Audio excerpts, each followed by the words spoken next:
did you watch Peacemaker at all? Of course. Oh my God, yes. Okay. So good. Oh God. Okay, I'm obsessed with Peacemaker. I know the whole dance. I love it. All down. But when, hey, there's a Peacemaker video and I do the dance. Oh, my freak out is when Sebastian Bach sent me a tweet. He is so hot. Is he still hot? He's an old man now, but yeah, he still has the voice though. I did get to meet him a few years ago too, and I gave him a painting for his 50th birthday that I didn't know was his 50th birthday. Okay, so my best friend and I have thought he was so hot since we were like this tall. I know my friend Joanna in the 8th grade, we would run around singing 18 in Life at the top of our lungs. Oh my God. Her dad used to sing that karaoke. He's the nicest guy. He's so nice. He really is. He was on Trailer Park Boys and it was hilarious. Yeah, I didn't really follow him after the 8th grade. Well, I wasn't really exactly following him either. I was just watching Trailer Park Boys. And I was like, holy shit, it's Sebastian Bach. Yeah, I didn't get into that show. Choo-choo train with weed and sending it from Canada to the United States. Well, he's a huge pothead, so. Well, luckily now Missouri is a recreational state, and I can publicly say I am too. Oh, okay. But Peacemaker. Yes. When he's sitting there and he brings up Batmite. I know. You get to see James Gunn, which James Gunn and I are from the same neighborhood. He's wearing a Batmite t-shirt. He's like, yes, Batmite is canon. I was like, yes. I know. I'm super excited about that. Thank you, James Gunn. I think out of the 3 that came out during that time with the Superman, Mr. Whatever, and then, Mr. Kazoo. Mr. Mixel-Plixit. Yeah. The one that was on the Flintstones, Mr. Kazoo from Outer Space. And then Batmite. I think Batmite was the best one out of those 3. Because he was a super fan, and it was like he wasn't trying to screw things up all the time. He just wanted, he's like, I just want to be a part of the team. Yeah, exactly. I just really like it. He was not being sinister in any way or trying to sabotage anything. That little kid in the neighborhood that follows you. Guys, wait. Guys. Yeah. It's adorable. Love Batmite. I really hope that they find a way to bring him on the show. That would be so cool. I would like to see that. What are your feelings on there actually being DC Studios now and James Gunn pretty much being he's the creative leader?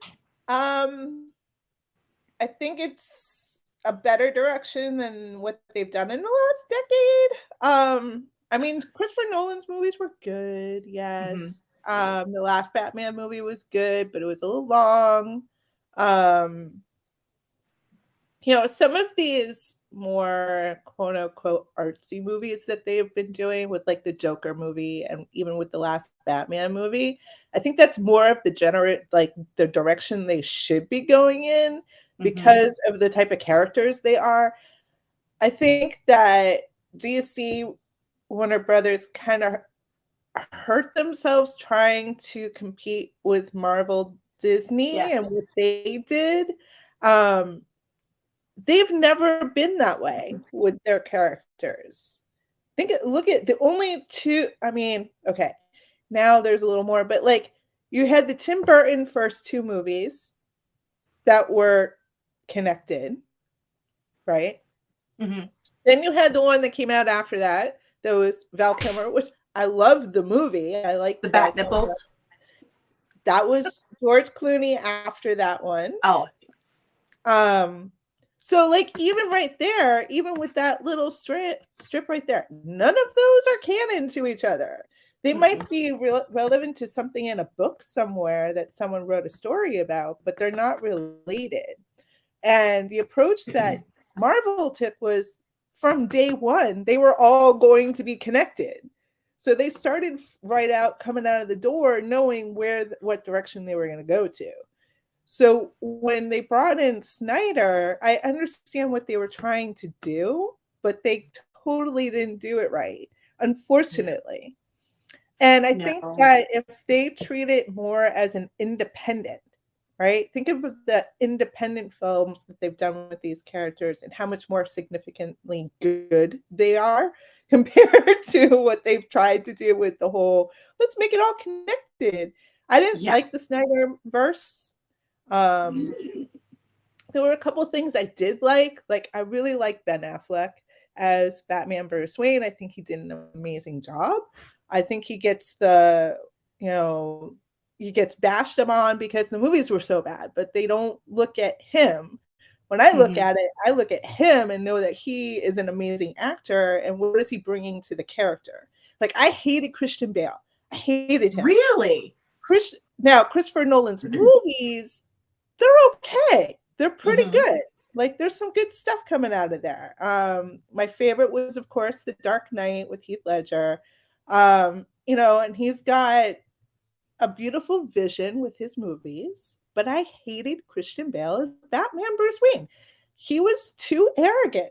He was way too arrogant and a spoiled brat. And the whole Batman raspy voice thing didn't quite Yeah. work for me. That was a Um, bit much.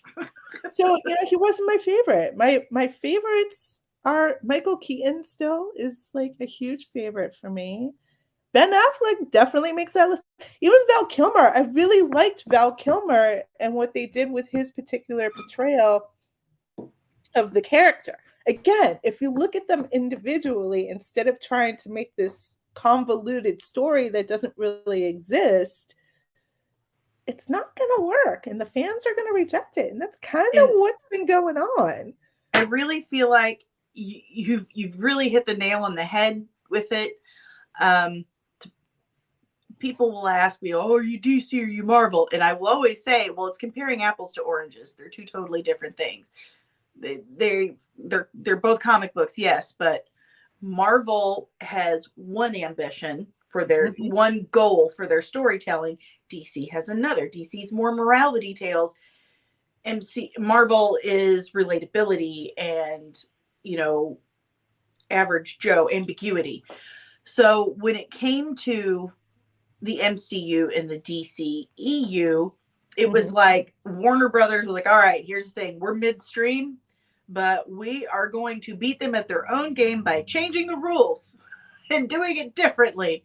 And did not work whatsoever because No. one, they're two totally different things. And two, they're like 10 years ahead of you at this point, and they Right. did it this specific way. You can't just throw it all together and Yeah, then they had a have Joss 20-year Whedon come plan. in and They had a 20-year plan. yeah, So way they ahead of knew you. So exactly where it was going.